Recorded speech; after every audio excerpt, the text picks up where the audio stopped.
আইপিএলের এই নিয়ম একদমই ফালতু। মুখ খুললেন এবার রোহিত সজোরে। ভারতীয় ক্রিকেটে কোনো রকম সাহায্য করছে না ইম্প্যাক্ট প্লেয়ার নিয়ম, এমনটাই মনে করছেন রোহিত শর্মা। এক অনুষ্ঠানে ভারত অধিনায়ক বলে দিলেন যে ইম্প্যাক্ট প্লেয়ার নিয়ম তার পছন্দ নয়।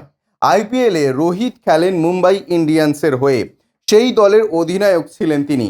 5 বার আইপিএল জিতেছেন। এখন যদিও তিনি খেলেন ব্যাটার হিসেবে।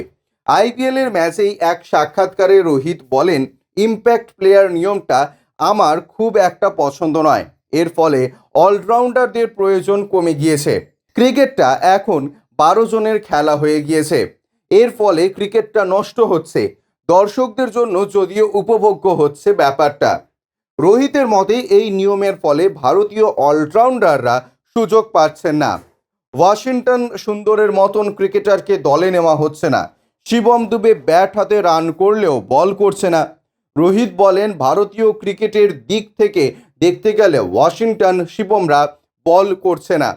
এটা দলের জন্য ভালো দিক নয়। কি করব জানি না। দলে 12 জন ক্রিকেটার রয়েছে, খেলার পরিস্থিতি বুঝে একজনকে দলে আনা হচ্ছে। এটা দেখতে খুব ভালো লাগছে, কিন্তু এই বাড়তি ক্রিকেটার দলে আসার পর থেকে 7 বা 8 নম্বরের ব্যাটার সুযোগ কম পাচ্ছেন। আলাদা করে ব্যাটার নামানোর সুযোগও পাওয়া যাচ্ছে।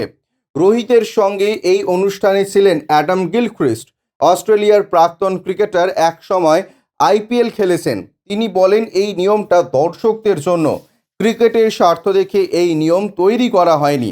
আমার মনে হয় টি-20 ক্রিকেটে এমনিতেই অনেক বিনোদন রয়েছে, সেখানে কোনো চটকের প্রয়োজন ছিল না। ব্যুরো রিপোর্ট, ইউজে নিউজ।